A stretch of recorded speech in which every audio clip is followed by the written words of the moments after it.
All right, everybody. Here's the second video on fertilization, nitrogens in the summertime. So we talked a little bit about the breakdown of a fertilizer, what the three numbers mean.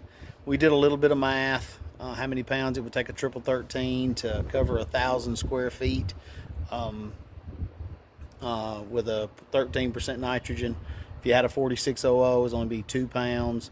You can do the math. Whatever fertilizer you choose, divide it into 100. That'll give you how many pounds per 1,000 square feet. So you got to know how many square feet your lawn is. Average lawn in this part of the country is somewhere between 10 and 12,000 square feet. So that gives you an average. But you can certainly measure. Measuring wheel, tape, there's plenty of satellite apps now that'll measure it. Over and above which product you use, and I would highly recommend a slow release form of some kind if you're not applying biological amendments. Things like humic acid, fulvic acid, carbons, things like that will also help bind the nitrogen.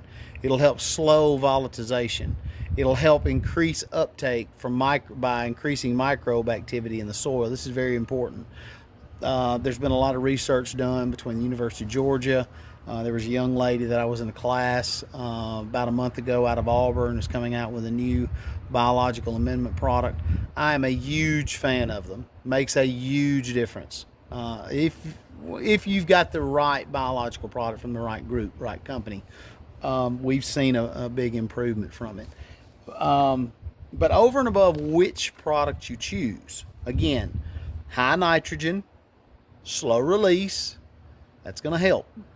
We'll talk about irons during the next application. It's a little too early to be applying iron. But iron will give you some green and kind of be a secret weapon for you. But there's other things that get involved. Your soil has to cooperate. So most of your home lawns are not going to be like a golf course lawn. They're going to have more carbohydrate reserves. There's going to be less stress because it's going to average between 2.5 inches in height, especially as the summer progresses. But efficiency comes down to the soil. So, of course, nitrogen, if it isn't just about the nitrogen source, the soil still has to cooperate. So if you have programs where you've got biological stimulation, things like that, you will get more bang for your buck. The nitrogen will be used more.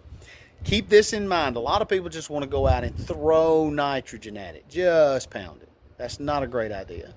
Number one, it's only going to eat so much. So imagine you're at the Thanksgiving table. You're only going to eat so much turkey and mashed potatoes and cranberries. Even I don't care how delicious it is. At some point, it's going in the garbage, right? So, be mindful. High nitrogen.